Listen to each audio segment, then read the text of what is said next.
2027లో పక్కాగా 'వారణాసి' రిలీజ్ చేస్తారా? లేదా సినిమా అనేది తెలీదు. బట్ ట్వీట్ మాత్రం చాలా అఫీషియల్‌గా 2027 అన్నట్టు వేసి పోస్ట్ చేశారు. ఆ రాముడిది, ఆ హనుమంతుడిది, ఆ గెటప్, ఆ ఫోటో అవన్నీ కూడా చేశారు. అద్భుతంగా ఉంది. బ్రహ్మాండంగా ఉంది.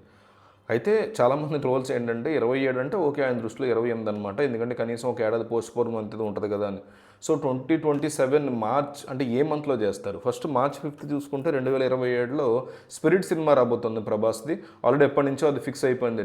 డీటెయిల్ అయిపోయింది. సో 2022 మార్చ్ లోపైతే ఈ సినిమా అయినా, ఆ సినిమా అయినా రిలీజ్ అవ్వడం కష్టం. 'స్పిరిట్' గాని, 'వారణాసి' గాని.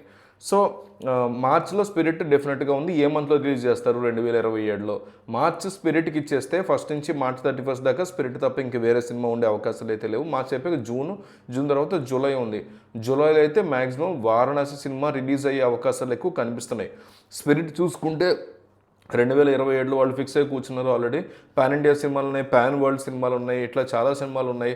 సో వీళ్ళు చెప్పిన నుంచి డేట్‌గా రిలీజ్ చేస్తారా, చేయరా అనే దానికి డిస్కషన్‌గా పెడుతూ 2027లో ఖచ్చితంగా రిలీజ్ చేస్తామని వాళ్ళు ఇండైరెక్ట్‌గా పెట్టినట్లయింది. వచ్చేది పార్ట్ 1 వారణాసికి సంబంధించి వచ్చేది పార్ట్ 1 అంటున్నారు. పార్ట్ 2 కూడా ఉన్నదంటున్నారు. అంటే మనకు ఫ్రేమ్ చూపించారు. పార్వతీదేవి తన యొక్క శిరస్సులోంచి రక్తం ఇచ్చి శాకిని, డాకినికి సో అక్కడ ఈ కుంభ గాని లేకపోతే మహేష్ బాబు, ప్రియాంక చోప్రా వీళ్ళందరూ కూడా అక్కడికి వెళ్తారు.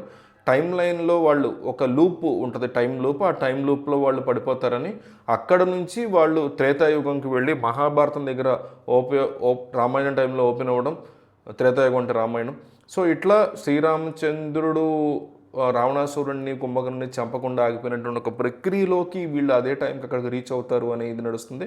ఇంద్రజిత్ అనేటువంటి వ్యక్తి లక్ష్మణుని మీద దాడి చేయడం, దాడి చేసిన తర్వాత హనుమంతుడు నేరుగా వెళ్ళి సంజీవిని తీసుకురావడం, ఆ సంజీవిని ఏదైతే ఉందో ఈ కుంభ దీనికోసం ప్రయత్నం చేయడం, అతని కాళ్ళు చేతులు తిరిగి వచ్చేస్తాయి. దానివల్ల తాను మళ్ళీ నార్మల్ మనిషిని అయిపోతాను, ఎప్పటికీ కూడా చావు అనేది లేకుండా సంజీవుని ద్వారా వచ్చినటువంటి దాంతో ప్రపంచంలో ఎవరు చనిపోయినా తిని చనిపోకుండా ఉండేలాగా ఒక ప్లాన్ని దానికోసమే ఇతని లూప్లోకి వెళ్ళి బయటకు రావడం కోసం ప్లాన్ చేస్తాడు అనే ఒక సైంటిఫిక్ని ఒక పక్క ముందు చూసుకుంటే హీరోనే విలన్ చాలా తక్కువ అంచనా వేస్తూ ఉంటాడు. విలన్ చూసుకుంటే తోపు, అందరికీ అందడు, ఎవరిని కూడా నమ్మడు, వేరే లెవెల్లో ఉంటాడు విలన్. కానీ హీరో చూసుకుంటే నార్మల్గా గ్లోబ్ ట్రాటర్ లాగా.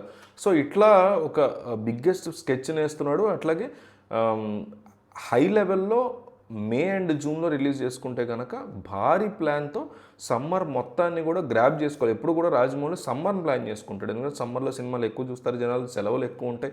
దాదాపు పిల్లలకి 1-2 మంత్స్ సెలవులు ఉంటాయి. ఆ టైంలో సినిమాలకి వెళ్దామని పిల్లలు ఒకటి కాకపోతే 2 సార్లు తీసుకెళ్తారు. బాగుందంటే 3 సార్లు కూడా తీసుకెళ్ళడానికి రెడీ అవుతుంటారు పిల్లలు. సో అట్లా బిగ్ రిపిటేటివ్ మూవీ అంటే రిపిటేటివ్ మూవీస్ కోసం ప్లాన్ చేస్తున్నాడు ప్రభాస్, మహేష్ బాబు అండ్ టీమ్ తెలుస్తుంది.